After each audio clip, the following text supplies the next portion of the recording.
గత 75 సంవత్సరాలుగా జరుగుతున్న పొరపాటు ఏంటంటే మనకు హక్కులు ఇచ్చింది ఎవరు అంటే అంబేద్కర్. అంటే నేను ఒకటే ఛాలెంజ్ చేస్తున్నా, మీ ఛానల్ ముఖంగా నేను ఛాలెంజ్ చేస్తున్నా మీకు.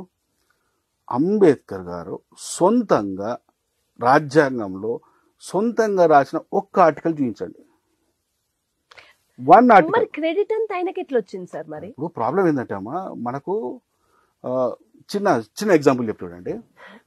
యాక్చువల్గా రాజ్యాంగ కమిటీ ఏర్పడ్డప్పుడు అందులో 22 కమిటీలు ఏర్పడ్డాయి.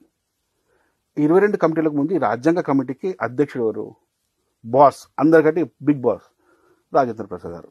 ఈ కమిటీకి సలహాదారుడు బిఎన్ రావు గారు. వీళ్ళు ఏం చేశారంటే ఒక 20 కమిటీలు వేశారు, మళ్ళీ దాని కింద 10 కమిటీ సబ్ కమిటీలు వేశారు.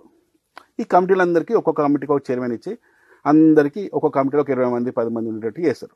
292 మందిని షేర్ చేశారు అన్నమాట అందరికీ, అన్ని కమిటీలు చేసి ఒక్కొక్కరికి ఒక్కొక్క పని చెప్పారు.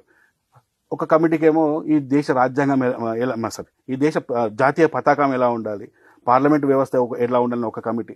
ఇట్లా అన్ని కమిటీలు తీసుకో. అందులో హక్కుల కమిటీకి చైర్మన్ ఎవరు?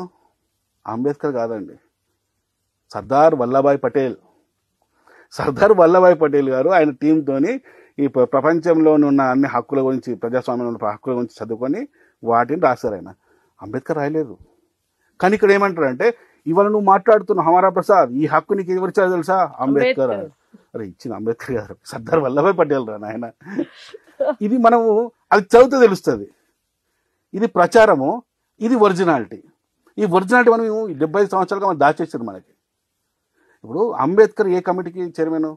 Drafting committee. ఇక్కడ పెద్ద ప్రాబ్లం ఏంటంటే డ్రాఫ్టింగ్ కమిటీ పని ఏంటి అంటే క్లియర్గా రాసిందమ్మా. డ్రాఫ్టింగ్ కమిటీ పని ఏంటంటే ఈ 21 కమిటీలు, 22వ కమిటీ కదా ఇది, ఈ 21 కమిటీలు ఇచ్చిన డ్రాఫ్ట్ రాజ్యాంగ డ్రాఫ్ట్ రాశారు కదా, దాన్ని స్క్రూటినైజ్ చేయాలి. ఏం చేయాలి? స్క్రూటినైజ్ చేయాలి. యాక్చువల్గా అంబేద్కర్ గారు ఉన్న కమిటీకి ఏం పేరు పెట్టాలంటే స్క్రూటినైజ్ కమిటీ అని పెట్టాల్సింది డ్రాఫ్టింగ్ కమిటీ అని పెట్టారు. అక్కడ ప్రాబ్లం వచ్చేసింది. డ్రాఫ్టింగ్ అంటే ఇది రాయడమే కదా, మొత్తం ఆయన రాసిండు. మిగతా అందరూ ఏం చేసినట్టే తిని ఇంట్లో వండుకున్నారని చెప్తారు.